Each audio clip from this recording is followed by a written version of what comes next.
Welcome to another exciting episode of the Growth Clinic. So this is a community event where we share knowledge and techniques designed to help you grow. So first and foremost, we want to thank you for joining us here today and being a part of our community. We hope that you find this useful, and if you do, join us again next week and invite your friends and colleagues to come along as well. And as always, we want this to be the most valuable hour of your week. So we welcome your questions in the chat. Feel free to just pop them in as we go. We'll do our best to answer every single one. With that said, let's dive in. Quick intro, I'm Jared Flegel, Director of Marketing here at WebMechanix, joined by our fearless leader, co-founder and CEO, Chris Mechanic. And today we're talking about getting scrappy, because depending upon who you believe in the news, we're officially, unofficially in a recession.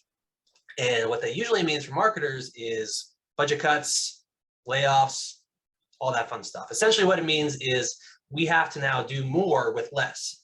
So this session is all about, okay, how do we roll up our sleeves and do that? You may not know this, but WebMechanix was actually founded in the depths of the 2009 recession. So getting scrappy and figuring out how to do more with less is very near and dear to our hearts. So we're going to share some of that wisdom, both what we've learned over the years and also for WebMechanix and also for our clients as well in the session today. And we've got just the person to do that. Of course, with us today is the man who grew WebMechanix along with his co-founder Arsham through the depths of the recession, and also helped our clients thrive as well during that time. And now today, still helping our clients grow and succeed and get scrappy. The one and only Chris Mechanic. Thank you, Jared. Thank you very much. And you really said it. This topic's absolutely near and dear to my heart personally. I started out as an affiliate marketer. Affiliate marketers are usually quite aggressive, quite scrappy, and my background also is in SEO. So organic search is where I really got my start. And so both of those two things I would consider to be like pretty, scrappy. So I think even in non-recessions, we still take a pretty scrappy approach to marketing. So I could talk on this topic probably for hours. I wanted to do something a little bit different. So I've got this presentation that I want to show you guys, but I would love it if any questions that you have, I would love, but I would absolutely love it if during the question session, people would say things like, hey, here's my website, like take a look at it, give me some ideas just right off the cuff. I love those kind of just rapid fire, real time kind of consultation pieces. So I'd definitely welcome that. So with that said, I want to keep this kind of short because I want this to be valuable for you. And if you're over there struggling either with on your own business or on your companies or your clients, I'd love to hear about your specific scenario and help you out. One of the probably quickest and easiest ways to just generate additional sales and additional revenue are through partnerships and affiliate marketing arrangements. As an affiliate marketer, of course. Now you might be thinking, hey, look, I'm in marketing, like I don't necessarily have the power to strike up partnerships, but even if that's the case, you can absolutely recommend, suggest, because the fact is that no one single product or service solves all of your customers' problems. Like they're buying other things currently in relation to whatever product or service that you're offering.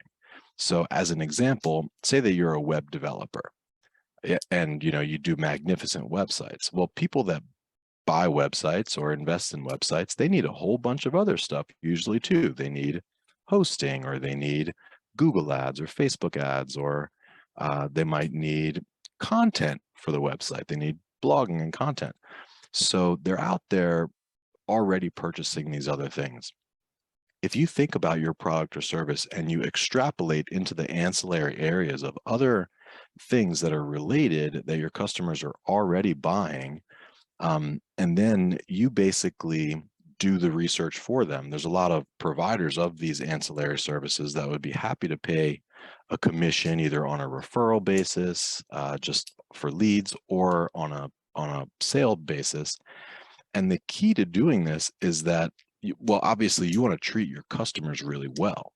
So you want to basically go out and vet some of the best providers of these ancillary services, or if you already, there's a chance that you already know some of the best providers. There's a chance that you may already even be working with some of these providers in an informal relationship.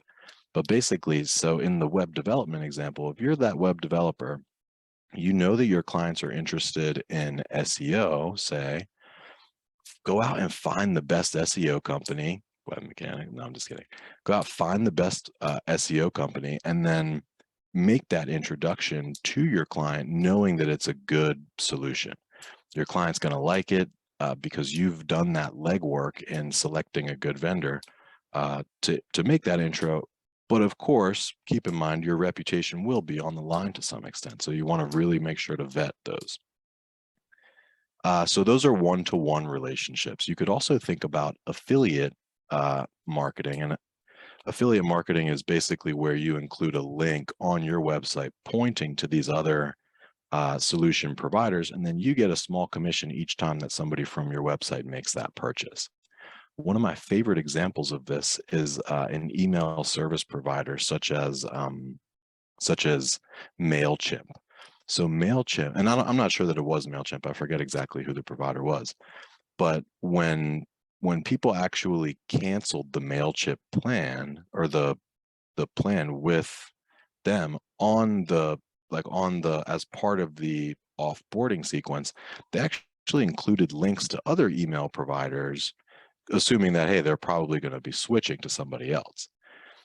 So let me show you a quick little, and you might be thinking, well, I'm in a very specific industry. I'm not sure how many affiliate programs actually exist in this space.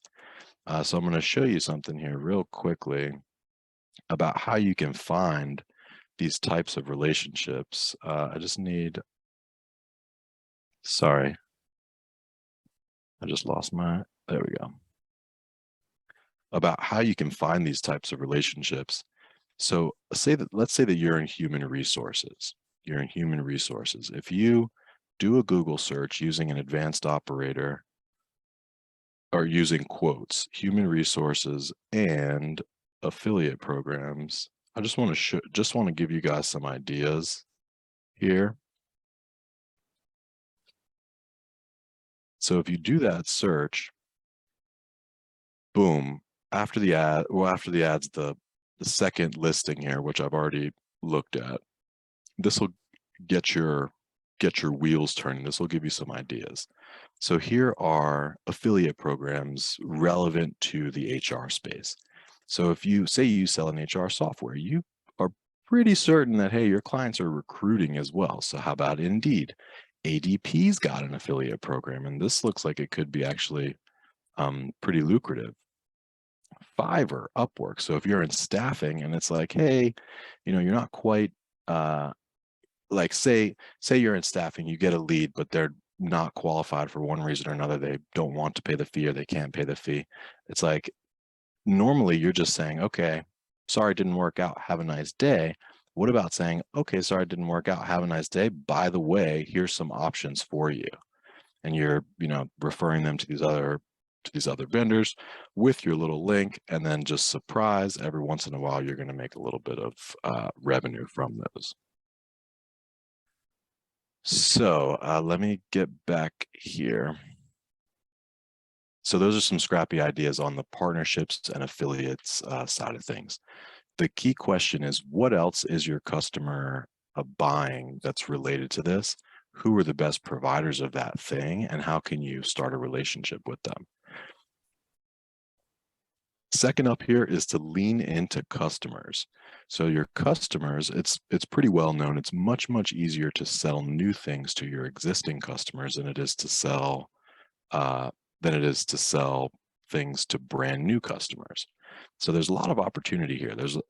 And it surprises me how few companies actually have any specific marketing programs designed for or like targeting their individual customers. Like usually the extent of marketing programs is usually geared toward prospects. So if you just think about your customers as a cohort and you consider them essentially like prospects, where you're consistently I'm not talking about spamming them. I'm talking about basically educating, enriching, amusing, being in contact with them, being their trusted advisor. And there's a lot of different ways that you can go about doing this. One way, which is actually, I think, pretty clever, is something called customer advisory boards. And I learned about this from a company called Chili Piper, who's a really, really fast growing SaaS, B2B SaaS company. But what they do is they have their personas or their market segments. So they have like an enterprise segment, they have, a B2B segment versus a B2C segment. They have their different segments mapped out, and then they go out into each segment. They recruit a couple of their best customers in that segment to join an advisory board. And it sounds like, hey, we really enjoy your relationship. We really appreciate your insights into the industry. We would love it if you'd be an advisor to our company by joining one of these advisory boards. It's not going to take a ton of your time and effort. We're going to invite you out to dinners. We're going to wine and dine you through it. But we would really appreciate that. And so from the customer's perspective, they're like, yes, of course. Like, that sounds great. I love you guys. Let's do this. They get to update their LinkedIn and call themselves basically an advisor to this company, so that, a lot of people would like to have that status or that title. And then what they're doing essentially is they're arranging events. They're doing dinners mostly at really, really nice restaurants. And my friend Dan, who taught me about this, said basically some magic happens in those events where all that they do is gather this group of well, it's partially customers, but they also will recruit a few of their prospects that they really want to work with the same exact type of conversation, just saying, hey, look, we really would love to get your insights on our customer advisory board. Not going to take a long time. And we're gonna provide some gifts. Basically, we're gonna wine and dine you. But Dan jokingly says, hey man, all you have to do is get this group of people into a room with some wine or some cocktails flowing, and then basically just disappear, just leave, and your customers will sell for you on your behalf. There's a lot more to customer advisory boards that Dan talks about, but he also incorporates really interesting gifting strategies.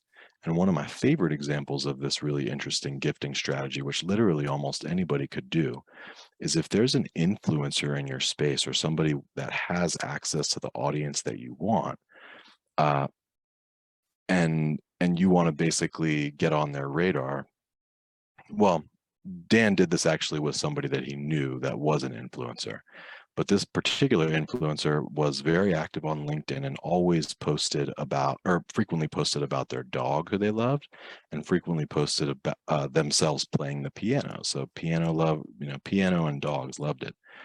Dan is a super scrappy type of marketer. He's community focused by nature, but he went out and commissioned an artist for, I think it was $20 an hour or $30 an hour, to create a drawing, like kind of a caricature of this influential person that was kind of cartoon-like, and featured the dog prominently, featured the piano prominently, and sent it out to this person. And he did have some extent of relationship with this person already, but the person absolutely loved it. And guess what? They posted on LinkedIn to their very large following, because they were so enamored to receive this thoughtful gift. They posted it like, oh my God, thank you so much, Chili Piper. You guys are amazing. We love you. Everybody go check out Chili Piper. And so it's with this type of approach, basically identifying the influential people that have access to the various audiences that you want, and then essentially snuggling up with them, like gifting them, adding value into their experiences.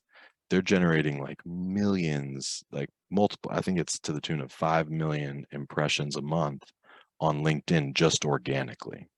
And they also produce a lot of content and things. So it's not all like this, but those types of third-party endorsements help tremendously. Yep. This is great. Chris, one thing before we move on, I just want to confirm with the chat if you could drop a yes to let me know if you can see Chris's screen. We just had a couple. Yes, yes, yes. Okay, cool. Perfect. Chris, you're good. Cool. Third thing, and I won't spend too much time here because I'm cognizant and I want to leave some time for some just AMA type stuff, but more email. I think that email is, well, it's an extremely efficient medium, meaning that it doesn't cost a whole lot. I think there's a lot of interesting things that we could do, and most companies that I see are doing some email, but not necessarily as much as they could be. And I'll give you an example. We're in conversations to work with a very large and prominent association. And this association, of course, does email, but it's to the tune of like one monthly newsletter, essentially to the entire group, the entire list. And I think that they have small campaigns that they do to promote individual events that they have. But what they're not doing is really sending many segmented emails. And they have, within their own community, they already have sub-communities. Like they already have these communities of practice that are meeting on a regular basis. I don't think that their email database is set up in such a way that it would be easy to send these segmented emails. But it would be quite possible with just a little bit of segmentation work, a little bit of data appending work maybe. But the ability to send out more specific emails to these more specific cohorts is just hugely valuable. And I think that sometimes the idea of, hey, let's send an email to a smaller list, like 100 people or 200 people or 300 people, sometimes you may not think that that might be worth the squeeze, but when you're getting specific like that, your emails are going to have way higher open rates and way higher click rates. So think about, in general, simply sending more email, assuming that the email is like at least pretty good in the realm of content. You want to have your value adding hat on as you're sending the emails, and not be very directly, or not be super salesy in all of the emails, but simply sending more email, I think is the 80-20 of it. And then for anybody that can send more segmented emails, like if you're using HubSpot or Marketo or something, there's probably a lot of, we have a little exercise that we do frequently called angles and cohorts, where cohorts are the segment, like what's the audience, and angles are basically like what's the hook or what's the pitch or what's the topic. And so I think that that's a really useful exercise that most advertisers, especially in a recessionary type environment, would be well off to spend more time on that type of activity, angles and cohorts. And by the way, not every email that you send needs to be long or like that time consuming. Like a lot of times you can send pretty simple emails with just mostly text, where you're sharing a story, you're sharing a link. You could do something like, hey, we just produced this piece of content that you may be interested in, type of a thing. But in general, more email is gonna move the needle for you. And then importantly here is find stuff to stop doing. Like I like to do this in all times, recessionary and not, but usually there are things that we're doing on a day in, day out basis that we don't really have to be doing. Sometimes they're things that others have asked for. Sometimes there are things that started as a really awesome initiative with momentum that were once spectacular, but maybe are no longer worth the squeeze. So think about 80-20 and the Pareto principle, and like what are the absolutely fundamental things that are gonna drive that 80%, and with the 20% that may not be producing incremental lift, think about stopping that. And that's a preface to this next one, where a lot of times you hear about massive action, like you got to take massive action. I think that has its place, but momentum is also very, very important. So as you're stopping certain things, you might also want to start a daily habit, just something that is day in, day out, like more often than not going to produce some kind of lift. A good example of this would be posting to LinkedIn. So if you posted to LinkedIn once a day for 30 days, every post that you post is going to get some views, is going to get some impressions, some clicks, probably some likes and some engagement. But more importantly, you're doing something productive every day, where after a week of doing that, you've now done it 7 times. After 30 days, you've now done it 30 times. After 60 days, you've done it 60 times. And the momentum that's generated from that is very, very powerful. Like, and sometimes I guess in a recessionary environment, you might feel overwhelmed, you might be, kind of freaking out, you might be a little bit scared. And I think that a simple daily ritual where you're doing something that provides some value to the marketing mix and you're just nailing it every single day for 30 days, I think gives you a big sense of momentum and the confidence and the appetite to take on bigger and more exciting things. Now here, this is more on the tactical side of things. I've got a presentation with more detail here, and you guys can read this. You guys can read this screen. We've got thoughtful pop-ups, hello bars, thank you pages, inline callouts, all of these different things.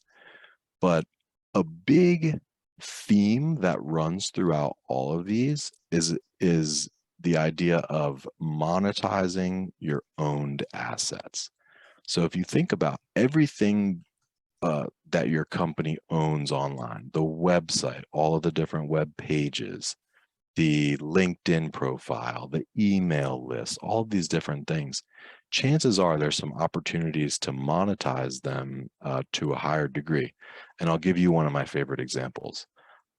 It's this one, inline callouts or micro conversions. So more often than not, if you look at your analytics, you probably have some blog posts that get large amounts of traffic, but not much in the way of conversions. And a lot of times, if you visit that blog post and you look at it, you'll see that it's pretty text heavy, without a lot of call outs on it, without a lot of like on-site ads, if you will. But if you simply revisit some of those high traffic, low converting blog posts and add an offer to the page, and that could be a visual offer that you have your designer work with you on, but a lot of times just a simple text-based call out where you might have a small table or some sort of area that's formatted a bit differently, and it says, hey, if you like this topic, you might also really enjoy this or that topic. And that's pointing to more of a premium content asset where you might require name and email in order to view it. Thoughtful pop-ups. So we all hate pop-ups. It's like a 4-letter word. Sometimes people call them modals, like they don't even want to use the word pop-up. But I've seen a lot of examples of thoughtful pop-ups that really move the needle in a big way. And if you think about any content that you're creating, that you're investing in. The example I'm thinking of is a client who did this annual survey of a bunch of their customers, and then they produced a report. It's like I think it was like a year in review type of a report, and it was a great asset. They'd been doing it for years, and it was moderately successful, but it was buried somewhere. Like it took 7 or 8 clicks to get. Maybe not 7 or 8, but it took multiple clicks, and you had to know exactly where to go in order to really find it.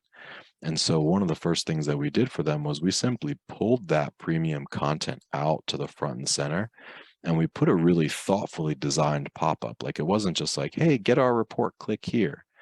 It was selling the sizzle. It called out the audience. It's like, hey, if you're this or that. It highlighted some of the prominent customers that responded to the survey. Like they had a lot of Google was a customer, Accenture was a customer, Hyundai, and all these things. So we had logos of that on it. It had a few carefully crafted bullet points about like, hey, here's what you'll learn. We use numbers, like the 7 things happening now, the 12. A lot of times numbers and headlines or bullet points do better. and then it would click, and then it clicked through to a page where had a form on it where people could download it. And they got, within a short period of time, thousands and thousands of downloads of this thing. And they had a good amount of traffic to their site, probably 50,000 a month or in that ballpark. But within the course of a couple months, they got thousands of downloads of these things. And thank you pages also. Some of you might have heard me talk about these. I talk about them all the time. Thank you pages, I think, are the most underutilized assets on the web, because the thank you page, which is a page that somebody sees right after they complete a form, either whether it's like a sign up for this or contact us request, that's the one moment in time that you can be really certain that you have somebody's attention. And you might not still even have the attention, but if there's a moment in the journey that you probably have someone's attention, it's on that thank you page. And they're so often just kind of like generic or slapped together, but it's a great opportunity to deepen the relationship. If they've if they've downloaded an asset, you might move them along to a new asset that's further down the funnel, or you might go for like a demo request type of a thing right there. It's a great opportunity to generate more information. So sometimes we've got these web forms that are really long, and those can be broken out into two parts. So you just get the critical, name and email on the front end, but then have an optional set of fields on the back end. And not everyone will fill them out, but some will. So there's a lot that you can do in terms of getting more sales related information. You could do customer survey type work, or otherwise like user voice generation, or you could just use that thank you page to provide that warm and fuzzy feeling, to provide that just to express the personality of your brand, or otherwise just like establish more know, like, trust. So I could literally keep going here for hours. I'm happy to share this presentation, but it's not in our new brand. And I know our creative director would kill me if I did that.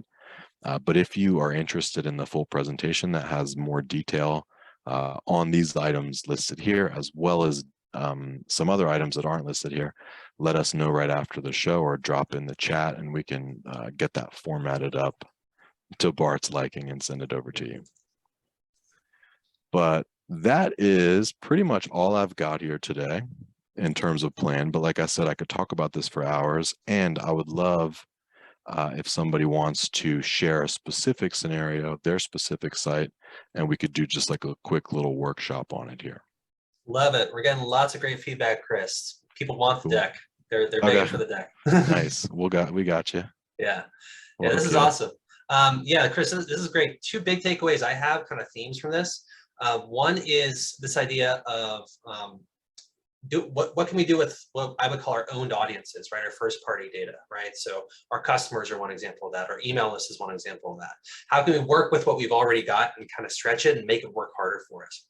And then the second thing that stood out to me was, partnerships. And really, I think the key behind that is like hacking trust. Like, how do we, in a low trust environment, right? Because buyers are scared when money is scarce, they don't want to part with their cash. How do we more quickly and effectively build trust with our buyers so they can actually feel comfortable doing business with us? Which actually brings up a question I had, Chris. How do we do that in our messaging and in our marketing? How do we message to our buyers in a way or position our product in a way that makes it easy for them to do business with us in a recession environment? Well, there's the first thing that comes to mind there would be some sort of a risk reversal. Because you have to be willing to take risk. I don't think it's fair as a provider of a product or service to make the customer take all of the risk. And probably in real life, because in real life, like say that you sell software for $50,000, we're saying, hey, customer, trust me, it's going to be $50,000, but it's going to be well worth it. But the customer knows in the back of their mind that, hey, if this doesn't work, or if it doesn't work as sold, then I'm out $50,000. And so I think it's important to share some of that risk and to let customers know. Most likely, if you sell something to a customer and they're not happy about it, most likely you're going to help them in some way. You might give them a refund, you might give them a discount, you might give them a free month. Most likely you're not going to just say, hey, forget you, get out of here, you know, go be mad at and spread the bad word about me. Most likely, even now, you would do something to make amends there. So just bring that to the front and center and just say, hey, look, customer, I know, like, we don't expect you to take all the risk here. We're willing to stand behind our product and to make sure that it's working. So risk reversals are, in direct response marketing, they're pretty much ubiquitous. It's like, you know, the crazy ironclad 90-day full money back guarantee thing. That may not be possible for a lot of like product or service brands to offer a full money back guarantee for any reason. But the extent to which you can reverse the risk or take on some of the risk and make it known to the client that basically it's all a perception. You know, there's a perceived risk. If you can reduce the perceived the risk or the size of that, it's always going to help. The other piece I would say would be empathy, like just simply calling out, like, hey, I know times are tough. I know that we're in a recessionary environment, and just demonstrating that empathy and that understanding, that situational understanding, I think helps. And those two things combined are a pretty powerful formula: empathy and risk reversal. Yeah, that's awesome. And I'm curious from the chat, what are you guys facing right now? Are your budgets staying the same, or are they going down? Are you seeing cuts, or are they going up? If you could drop that in the chat, I'd be curious to learn. Yeah, one of the other things you mentioned, Chris, was, you know, I think one of the bullets in your slide there was sort of finding like hidden marketing assets. So you talked about that example from our client where we found that one asset and put it into a pop-up and it just blew up. How do we do that? What are some examples of marketing assets we can find that we might not be thinking about, that we can use when times are tough, we can't go out and buy net new? There's a lot of different things that you could do. One of them is just simply taking an inventory of the content that you have.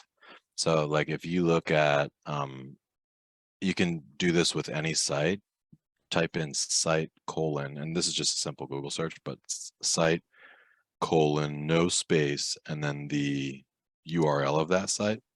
Google's going to return all the pages of that site. So you can see, okay, on webmechanix.com, we've got 1,380 different pages.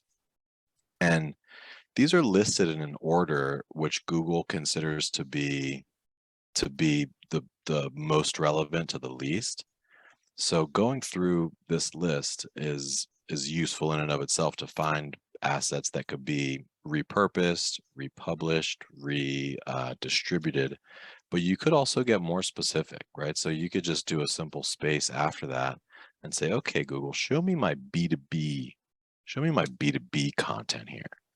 So now we've got 582 results. So it's like, hey, if we need, like, say that we want to send an email to the B2B segment of our list and we want to know what email to send or what content to send, here's a really simple way to pull that content up. And as you read through and you are making your decision, you can cross-reference it with Google Analytics to make sure that you're sending content that that people are liking. Like you wanna veer toward the pages that have higher time on site or lower bounce rates, or otherwise are better engaged with. So that's one way to find hidden assets. Another thing though is, well, yeah, let me stop it there. Yeah, that's great. Another one you might want to check, sorry, I just can't resist, is good. like PDF. So if you do that site : with also PDF, you'll probably find a lot of your premium content that could be reshared or repurposed. Nice. Very, very cool. Becca shared, our budget has remained the same right now, but has always been very lean. So I'm always looking for creative ways to get out brand awareness. Yep, that's a great point. Not everybody has a big Fortune 500 budgets to throw around. So always, even if you are Fortune 500, it doesn't hurt to get scrappy, because you can always make things better, faster, more effective. So Jared, it brings to mind for the B2Bs the LinkedIn, like you remember Lemless G's LinkedIn approach, where basically you're, well, I think B2Bs, well, let's do a very quick survey. Just let us know B2B or B2C in the chat. But anybody B2B, I think that LinkedIn is a phenomenal, just a phenomenal resource. Like there's so many cool things that you could do on LinkedIn, but the 80-20 of it is to simply post. And if you, especially if you can get a few different people from your company, bought into this idea of posting on LinkedIn on a regular basis, and they don't even necessarily need to, like for best results, you would have your CEO or your CMO or the top level executives posting, and of course they're probably the busiest of the bunch, but they don't necessarily need to be the ones posting. Like somebody else can go in and post the content on their behalf. If they can write content or even draft like content ideas, that would be, of course, amazing. But even if not, a little bit of or like organic, just natural posting on LinkedIn for the B2Bs in the crowd, I think is a really easy and awesome way to do things. And then for the B2Cs in the crowd, the same thing goes with TikTok, with Insta, with YouTube. Like these are just basically massive traffic hubs, and I think of it almost like a highway. Like those are like traffic highways. There's just so many cars going by, and we can put little billboards on that highway pretty much for free, pretty much for no cost. YouTube is a very large search engine, so it's possible to get, even though it's not social, it's possible to get a lot of traffic from YouTube. I forget exactly how I got into that tangent. Yeah, no, but I think you were talking about ways to kind of tap into basically how you can get scrappy on LinkedIn and other channels. I'm curious. One thing I'll add to that. So in addition to posting, once you're posting, go out and find the influencers in your space, right? Go out and find people who already have the trust of your audience, that your audience is already following, right? Or your buyers are already following, and start commenting on their posts. It doesn't matter if it's TikTok or LinkedIn or whatever channel, start engaging there, right? Where your people already are, right? And then over time, as you show up on those influencers feeds, the people who follow them are going to see you too, right? And that's how you can kind of, I would call it like a siphon strategy, right? Where you're finding those influencers, showing up there, and then then those people will find you. Those prospects that are following the influencer will find you and go over to your profile and your post, and that's how you can start to build your audience through other people's networks. Ben asked a really good question. Anyone using TikTok for B2B?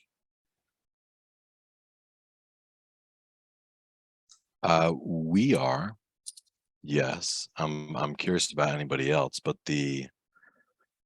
so I have a buddy, Dennis Yu, who actually wrote a book on TikTok with Perry Marshall. But the general synopsis is yes, TikTok can be used for B2B. It has some built-in targeting for B2B, but the synopsis is that the content itself does most of the targeting on TikTok. So in other words, like create a video, let's say again that you're a web developer, create a video that only only the buyers would be really interested in. Everybody else is going to scroll through it, but like somebody in the market for a website, like say that you are in the market to sell a website, like 7 website conversion killer type of a content could work very well. Similarly, if you're in HR, like definitely don't lead with just a product pitch. I wouldn't expect that to do very well, but a content focused thing that is what's the word that I'm looking for, kind of they're either going to love it or hate it. Polarizing. Yeah. Polarizing. Yes, that's exactly it. So a polarizing piece of content that would draw out your crowd and repel anybody that's not in your crowd can work. And Dennis, you actually talks a lot about TikTok for B2B. Yeah. We've started testing it for ourselves, I know, primarily for recruiting. So you see a lot of B2Bs recruiting on TikTok. But I'm curious of anybody else's experience there, if anyone wants to share too. Yeah, Chris, the company you were mentioning earlier, Chili Piper, they're like a perfect example of a company that's killing it on TikTok, specifically with recruiting. So they're a good one to check out. Basically, it's just like, hey, want to work with us? We got all the cool perks. We're an awesome tech company. Sign up here. Yeah. Point upwards in the ad. Yeah, we're fully remote. Yeah, and they just kill it with that. And yeah, the book is called The Definitive Guide to TikTok Advertising. It's Dennis Yu and Perry Marshall. We actually have a podcast episode coming out. It's the inaugural episode of our rebranded podcast. You'll hear the name in the announcement next week. With Dennis Yu. So he is our inaugural guest. So be sure to check that out next week. It's going to be dropping on Wednesday of next week. So very excited for that. Do you want to do a little plug for Task Minions? Yeah. I mean, it goes to your question of like how to do more with less. Great point. Yeah, and this is actually something that Dennis Yu also speaks heavily about, which is probably why it popped in your mind, Chris. VAs. So a lot of things that we do in our day-to-day, it's helpful to think about like what level of task is this, right? Like, is this something that is a $10 an hour task, $100 an hour task, or $1,000+ an hour task? And what is the relative value of the work that I'm doing? And if you make an inventory of that, and you find like, hey, I've got all these $10 an hour tasks that I'm doing that are for someone else could probably do. That's where VAs can help, right? So VAs means virtual assistants, and they're websites like Upwork, but also places where you can find assistants in Philippines, in India, and other places like that, who for a relatively lower wage will be able to take a lot of those sort of repetitive or rote tasks off your plate, so you can focus on the high leverage, high value tasks that are actually going to bring you the biggest bang for the buck. So Task Minions, as Chris was mentioning, is a service that we use. They're great. They're out of India, and that's exactly what they do. They help us with all kinds of tasks, from building lists, finding emails, to doing customer research, and all sorts of little micro tasks that would take us a lot of time to accomplish ourselves, but they can just knock it out for relatively low cost, right? So what you might pay a salary person, $15, $20 an hour for, they would do it for about half of that, right? So that's a great way to, and they're really good at it, right? They're really talented at it because that's what they do all day long. So they can sometimes be even more effective than someone you might hire, in the States. So highly recommend VAs if you have a lot of those tasks that are taking up time that just aren't high leverage. Find a VA you can trust. You want to vet them, you want to test them out, but once you find one you're comfortable with, they can be a godsend.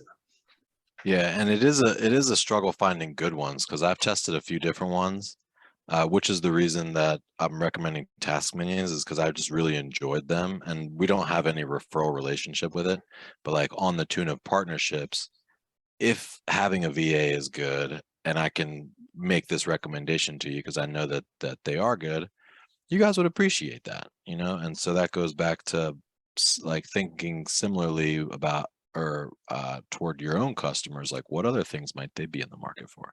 But Task Minions is great. They can do things like you can say, hey, find me the biggest hospitals in Texas and the name of their CMOs and their CMO's email address, and they'll do it. And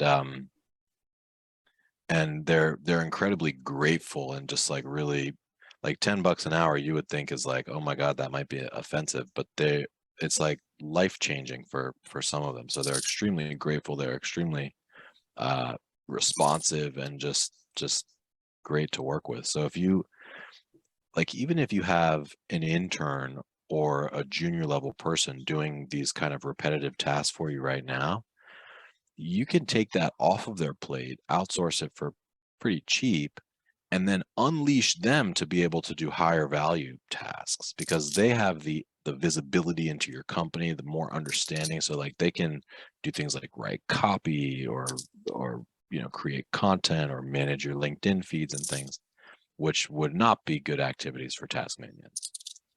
Yep, great point. On the topic of, how do we get more done with fewer employees, I'm thinking about the academy, Chris. That also comes to mind, because I know we started that because we had a very similar problem with, like, how do we get people that actually understand what we do? Can you maybe briefly just talk about the academy and how we kind of use that to build our own talent pool? Absolutely, yeah. So we have a training and learning culture. Like learnaholic is one of our core values that's been most near and dear to everyone's heart. So pretty much since I can remember, we've been bringing relatively junior level folks in and just train. And it has really, I think, like if you look at our staff makeup now, it's probably about 50%, maybe even higher, including some of our most senior level people that came up through one of our academy classes. And what we essentially do is think of it almost like a little school. So a few times a year, we'll basically put out ads announcing this opportunity. We'll take applications, we'll go through, we'll find, the ones that are most aligned with us or the ones that we think would do best. And there was a period of time actually where the students would pay us. They would actually come and pay us. But we stopped that several years back, and we now actually just pay them as interns. And they spend the beginning of the days, like the first half of the day is they're learning things in a kind of a classroom style environment, like on a Zoom sort of thing like this with pre-recorded videos and trainings. But then on the second half of the day, we actually deploy them on real client work. So it's like, okay, we just learned how to do keyword research. Let's go do some keyword research for this client. Or, okay, we just learned about ad copy writing for Google Ads. Let's go write some ads for this client. So it's been something that's really driven both our culture and our economic engine. And like it takes an investment, it takes thought and time and energy to do it. But we're sure happy that we're doing it. And we paused at the pandemic, but we just launched our first fully virtual academy, and it's going actually really well. Yep. And yeah, I think one of the most amazing things about the academy is, especially like coming out of a recession or an environment where it's hard for college students to get internships, or even like people who want to change careers, right? It creates this opportunity where people can come to your company, they can build those skills. And then the reality is that not all of them, you're not going to hire all of them, right? Some of them you'll hire, but others will go on and do other great things. And they're going to talk about your company. And they're going to say like, wow, I learned all these amazing skills. I had this amazing experience at this company. And then that's going to come around to you. I can't tell you how many times, Chris, we've had people, who we didn't end up hiring, but went off and did things in the world. And then we came around and either partnered with them, or they eventually hired them, or bought their company, or all sorts of amazing things that happen just because we train them up and let them out into the world. Totally. Okay, so quick time check. Looks like we've got 9 minutes left here. I would love to hear from somebody. Does anybody want to do a quick hot seat? Just give me a URL and I'll give you some ideas, or tell me a story and I'll give you some ideas, or you want us to keep going and just continue rapping here? People are shy today, it looks like. All right. I might be typing.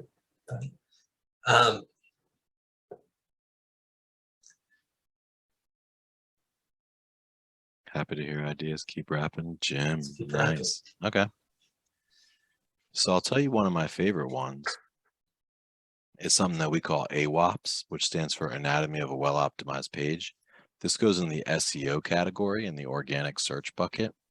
But anatomy of a well-optimized page is essentially the idea of optimizing content for SEO.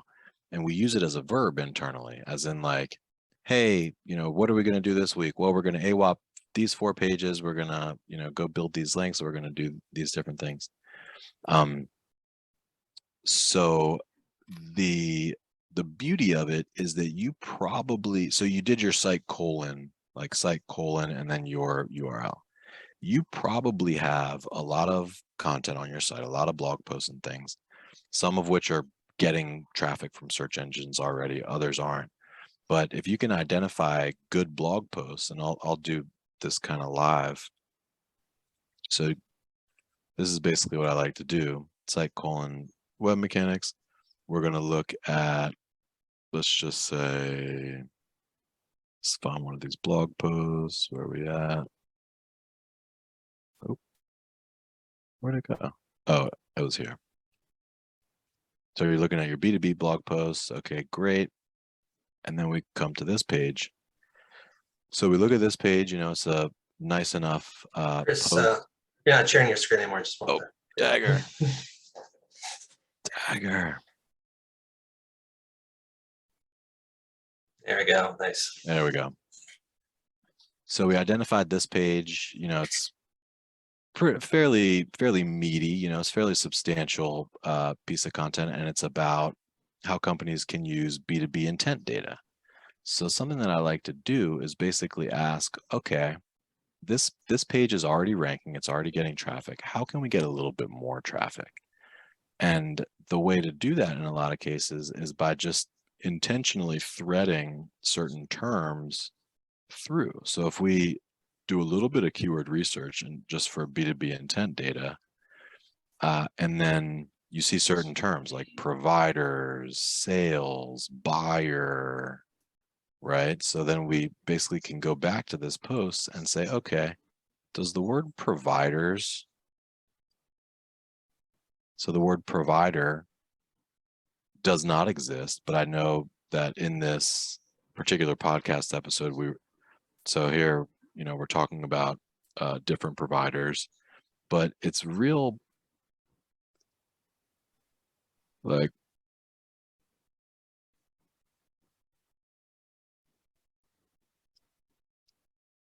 right? So going and finding ways to incorporate these back in, or to incorporate these terms in, like just simply adding the word providers to this piece of content is likely going to get you an additional like visit or 2 or 5 or 10 visits a month. And so you could repeat that pretty much ad nauseum. Like remember we were talking about a good habit to start. This would be a really good example of a habit. Is like revisit, update, and AWOP one blog post or one page of content per day, per week, per month, whatever it is. And there's just so many different terms. Like there's a keyword tool that will give you all the search suggestions, but going back through weaving that single word in, that's the easy way. Like the 80-20 way to do it is just to weave in, like find 5 or 6 words like the word providers that we just found, weave those in simply, and then republish the post with an updated date. So you're going to update the date as well. That's most likely going to get you incrementally more traffic, and probably it's going to improve your ranks on whatever terms that you're driving or that you are currently driving traffic. But even better would be to add the term, but then also to add a little bit extra value to the post. So I could go through and list providers, maybe some pros and cons, and we could update and append the page to be just a generally more useful page as time permits. But that's one of just the tried and true go-to things that we're always doing for our SEO clients, is just revisiting, revising, and optimizing existing content pieces. Yeah, and a good way to prioritize this is if you have SEO tools like SEMrush, where you can track your rankings, you can see like, you can do this with Google Search Console too. You can see like, this page is ranking on just below the first page, right? So that might be one to prioritize, or if it's like right below the fold on the first page and you want to get it up to the top, those are also really good ones because those are where you're going to see your biggest spikes in traffic. So really start to try to prioritize those that are either going to get to the first page if you optimize them, or get all the way up to the top, and you'll see a nice pop in traffic. I think we're going to move to wrap. We got 3 minutes left. Just a couple things before we finish up. First off, thank you guys for joining. Really enjoy these sessions with you guys. Super fun, great comments. Keep them coming. Next week, we're going to be doing talking about Google Ads, specifically 7 Google Ads features coming in 2023. So if you do any Google advertising at all, you're not going to miss that one. It's going to be a banger. Also, we have a YouTube page where you can see all the recordings of these sessions. They're usually posted 1 to 2 days after the event. So if you have not subscribed yet, I highly recommend doing so. So if you're not able to make a session, you can catch them as they come out. And yeah, Chris, any closing thoughts before we wrap? Nope. I would just say, just stay calm and keep marketing. Don't panic. Just start yourself a nice daily habit that provides some momentum. Get scrappy in terms of AWOPing. That'd be a great one. We'll go ahead and share the deck that you guys wanted. And just one little parting thing. I love advanced search operators. Here's another little scrappy tip just to end with. Do that and write for us. That'll give you opportunities where you can post your content on, I don't know if any of these are good fits. You'd have to basically look for it, but Talent Culture, the HR Outlook, like if you're in human resources, these are all sites. Hey, look at seniorexecutive.com. That sounds like a great one. These are all sites that are saying, hey, we want your content. If you put in the elbow grease to create some good stuff, we'll publish it on our website. And we've done a lot of this for ourselves over the years. And there's pieces of content that we'd published years ago that we still get leads from to this day. So, it's not going to change your life overnight, but it's another little habit that's just like, pitch content to other parties. I just can't help myself, Jared. I think I need to see someone. It's gold. It was wonderful. All right. Well, that's a wrap. Thank you guys. Wonderful session. And we'll see you next week. Talk Google Ads. Thank you guys. Love you.